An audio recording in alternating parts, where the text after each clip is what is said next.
నమస్తే. నేను doctor MSS Mukherjee, మీ interventional కార్డియాలజిస్ట్ని. ఇవాళ ఒక బర్నింగ్ టాపిక్ గురించి మాట్లాడుకుందాం. పన్నీర్ అంటే ఏంటి? ఆ పన్నీర్ అడల్టరేషన్ ఎందుకు జరుగుతుంది? ఫేక్ పన్నీర్ అంటే ఏంటి? ఫంక్షనల్ పన్నీర్ అంటే ఏంటి? ఇట్లాంటి టర్మ్స్ గురించి ఒకసారి తెలుసుకుంటూ అసలు పన్నీర్ ఎందుకు అవుతుంది? కల్తీ ఎందుకు జరుగుతుంది? దీన్ని ఏ రకంగా గుర్తుపట్టాలి? ఏ రకంగా తప్పించుకోవాలి? అనే విషయాల్ని చాలా క్షుణ్ణంగా చూద్దాం. మీకు కనుక ఇన్ఫర్మేషన్ నచ్చినట్టయితే లైక్ చేయండి, షేర్ చేయండి, ఛానల్కి సబ్స్క్రైబ్ చేసుకోండి. పన్నీర్ అనేది మనకి చాలా ఇంపార్టెంట్ ఐటెం అయిపోయింది. మా చిన్నప్పుడు ఇంత తినేవాళ్ళం కాదు పన్నీర్. ఈ మధ్య ప్రతి దాంట్లో పన్నీర్ అనేది తప్పకుండా ఉంటుంది. అంటే ముఖ్యంగా వెజిటేరియన్ డిషెస్లో అయితే పన్నీరే కింగ్ అనుకోవాలి.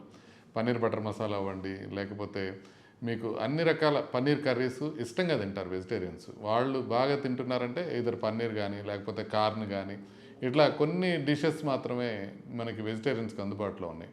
అందుకని పన్నీర్తో దాంతోపాటుగా పన్నీర్లో ప్రోటీన్ ఎక్కువ ఉంటుందని మనకి యానిమల్ ప్రోటీన్ కాకుండా ప్లాంట్ ప్రోటీన్ తీసుకునే వాళ్ళు ఎక్కువగా పన్నీర్ని తీసుకుంటుంటారు. యాక్చువల్లీ ప్లాంట్ ప్రోటీన్ కాదు, పన్నీర్ అనేది యానిమల్ ప్రోటీనే, బికాజ్ డైరీ ప్రోడక్ట్ కాబట్టి ప్రోటీన్ ఎక్కువగా ఉంటుంది, కాల్షియం ఎక్కువగా ఉంటుంది దాంట్లో. మళ్ళా మనకి విటమిన్ ఏ ఎక్కువగా ఉంటుంది, B12 ఉంటుంది, రైబోఫ్లావిన్ ఉంటుంది. ఇట్లా అనేక సబ్స్టెన్సెస్, అనేక హెల్త్ సబ్స్టెన్సెస్ దొరుకుతాయి కాబట్టి పన్నీర్ అందరూ ఇష్టంగా తింటారు. టేస్ట్ బాగుంటుంది, ప్లస్ న్యూట్రిషనల్గా కూడా మంచి క్వాలిటీని. ఇంపార్టెంట్ విషయం ఒకటి తెలుసుకోవాల్సింది ఏంటంటే పన్నీర్లో ప్రోటీన్ ఎంత ఉంటుందో ఫ్యాట్ కూడా అంతే ఉంటుంది. అందుకని కంప్లీట్గా ప్రోటీన్ మాత్రమే ఉంటుందని అనుకోకూడదు. పన్నీర్లో ఫ్యాట్ కూడా ఉంటుంది. కాబట్టి కొలెస్ట్రాల్ ఎక్కువ ఉండే వాళ్ళకి మాత్రం కొంచెం జాగ్రత్తగా ఉండాలి. శాచురేటెడ్ ఫ్యాట్స్ అధికంగా ఉంటాయి పన్నీర్లో. అయితే ఇప్పుడు అడల్ట్రేషన్ అనేది ఏం జరుగుతుందంటే మెయిన్ థింగ్ జరుగుతుంది, అనలాగ్ పన్నీర్ అనేది పన్నీర్ బదులు కలుపుతున్నారు. మీరు ఒక 5 స్టార్ హోటల్లో పన్నీర్ తిన్న డిష్కిను మీరు స్విగ్గీలో ఒక చోట లేకపోతే జొమాటోలో ఒక చోట నుంచి తెచ్చుకొని ఆ పన్నీరు తిన్నప్పుడు మీకు టేస్ట్ డిఫరెంట్గా అనిపిస్తే మీరు ఏమనుకుంటారంటే ఈ వంటకంలో తేడా అనుకుంటారు. మీరు జస్ట్ వండటంలో తేడా మాత్రమే కాకుండా ఆ పన్నీర్ ముడి పదార్థంలో కూడా చాలా డిఫరెన్స్ ఉంటుందన్నమాట. అందుకే ఇది లెదరీగా అనిపిస్తుంది, మీకు అనిపిస్తుంది రబ్బర్ లాగా అనిపిస్తుంటుంది మీరు పన్నీర్ తిన్నప్పుడు. అలా కాకుండా చక్కగా సాఫ్ట్గా ఉండే పన్నీరు, చక్కగా క్రిస్ప్ గోల్డెన్ బ్రౌన్ కలర్లో ఉంది అనుకోండి, చాలా బాగుంటుంది టేస్ట్.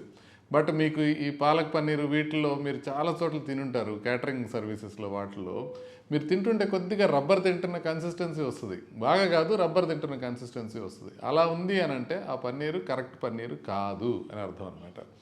దాంతో ఏంటి నష్టాలు? ఒకటి, అది తయారు చేసే విధానంలో డైరీ ప్రోడక్ట్స్ కాకుండా వెజిటబుల్ ఆయిల్స్ వాడతారు. దాంట్లో ట్రాన్స్ ఫ్యాటీ యాసిడ్స్ ఉంటాయి. అంతేకాకుండా పన్నీర్లో ఉండే మంచి గుణగణాలు ఏవి దాంట్లో ఉండవు. ఇప్పుడు కాల్షియం కానీ, విటమిన్స్ కానీ ఇవేవి వాటిల్లో ఉండవు.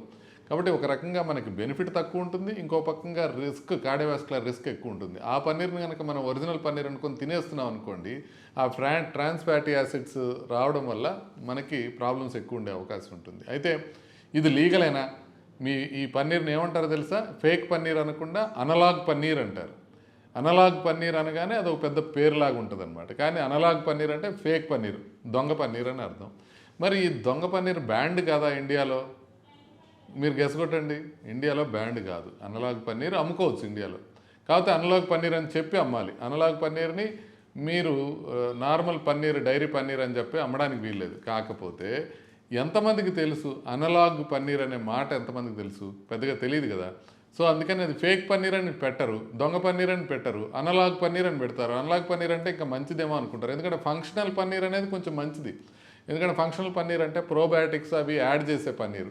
అలా కాకుండా అనలాగ్ పన్నీర్ అంటే కేవలం అది ఫేక్ పన్నీర్ అని అర్థం అనమాట. దీంట్లో మనకి వెజిటబుల్ ఆయిల్స్ ఉండటం వల్ల, ట్రాన్స్ ఫ్యాటీ యాసిడ్స్ ఎక్కువ ఉండటం వల్ల గుండె జబ్బులు రావడమే కాకుండా టేస్ట్ బాగుండకపోవడము, కొన్ని గ్యాస్ట్రోఇంటెస్టైనల్ సమస్యలు రావటం, సరిగ్గా అరక్కపోవడం, ఇలాంటి సమస్యలు కూడా వస్తూ ఉంటాయి.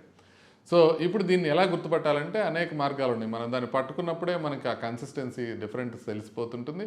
అది కాకపోతే ఐడిన్ టెస్ట్ అని ఉంటుంది. బాగా దాన్ని కొంచెం కట్ చేసి దానిపైన కనుక ఐడిన్ వేస్తే దాని లోపల స్టార్చ్ ఉంటుంది ఫేక్ పన్నీర్లో, అందుకనే అది బ్లూగా వస్తుంది. నార్మల్ పన్నీర్, డైరీ పన్నీర్ అనుకోండి, అది బ్లూగా రాదు. సో డైరీ పన్నీర్లో కాకుండా ఈ ఫేక్ పన్నీర్లో ఏమేమి కలుపుతారు? స్టార్చ్ కలుపుతారు, డిటర్జెంట్స్ కలుపుతారు, వెజిటబుల్ ఆయిల్స్ కలుపుతారు, ఇవన్నీ కలుపుతారు. ఈ మిశ్రమాలు ఉంటాయి. అది స్టార్చ్ ఎక్కువగా కలుపుతారు అనమాట. ఎందుకంటే కొంత నార్మల్ పన్నీర్ తీసుకొని దాంట్లో స్టార్చ్ కలిపారనుకోండి, వాల్యూమ్ ఎక్కువ వస్తుంది. అందుకోసమని అది మీకు చీప్గా దొరుకుతుంది కాబట్టి వాడుకోవడానికి ఉంటుంది. అంటే ఇది పూర్తిగా ఫేక్ పన్నీర్ కాదు, కొంత స్టార్చ్ యాడ్ చేసేదనమాట. అలా ఉన్నది కనుక్కోవాలన్నా కూడా మీరు ఐడిని వేస్తే మనకు తెలిసిపోతుంది. సో ఇలా తెలుసుకోవచ్చు. ఇంకా కొన్ని టెస్టులు ఉంటాయి, దాల్ టెస్టులు అని. అంటే ఆ పన్నీర్ని మీరు దాల్తో కలిపి ఉడకబెట్టుకున్నప్పుడు అది రెడ్గా అయిందనుకోండి, అది ఒరిజినల్ పన్నీర్ కాదు అని అర్థం అనమాట. సో ఇట్లా మనకి ఈ టెస్టుల ద్వారా మనం ఇది పన్నీర్ అని తెలుసుకోవచ్చు. ల్యాబొరేటరీకి పంపిస్తే క్లియర్గా తెలిసిపోద్ది. In fact food safety authority of India వాళ్ళు కొన్ని పరిశోధనలు నిర్వహించారు. నార్త్ ఇండియాలో కొన్ని శాంపుల్స్ తీసుకుంటే కేవలం ఒక 40% మాత్రమే కన్సంప్షన్ కోసం పనికొచ్చేవని తేలింది. 60% కన్సంప్షన్కి పనికి రాకుండా ఉన్నాయని తేలింది. కర్ణాటకలో శాంపుల్స్ తీసుకుంటే 160 శాంపుల్స్ తీసుకుంటే 4 బాగున్నాయని తేలింది. మిగతా ఇంకా పరీక్షల్లో ఉన్నాయని చెప్తున్నారు.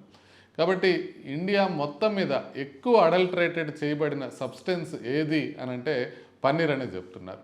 కాబట్టి పన్నీర్ వల్ల అసలు యాక్చువల్గా గుండెకి ఎంత బెనిఫిట్ ఉంటుందో అనేది డౌట్ఫుల్ అయితే, ఫేక్ పన్నీర్ వల్ల అయితే ఖచ్చితంగా నష్టం జరుగుతుంది.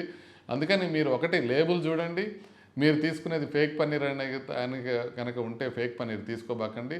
రెండోది, మీరు క్వాలిటీ రెగ్యులర్గా ఎన్ష్యూర్ చేసే డైరీ వాళ్ళ దగ్గర కొనుక్కోండి. అంటే ఒక పేరు మోసిన డైరీ ఉందనుకోండి, డైరీ నుంచి పన్నీర్ తీసుకుంటే మీకు అడల్టరేటెడ్ ఫుడ్ వచ్చేది అవకాశం తక్కువ ఉంటుంది. ఇంకొకటి, మీరు స్విగ్గీలో కానీ జొమాటోలో కానీ తీసుకుంటుంటే ఇంగ్రీడియంట్స్ చూసినప్పుడు దాంట్లో మీకు అనలాగ్ పన్నీర్ అనే మాట కనిపించిందంటే అది రెడ్ ఫ్లాగ్, అది తీసుకోబాకండి.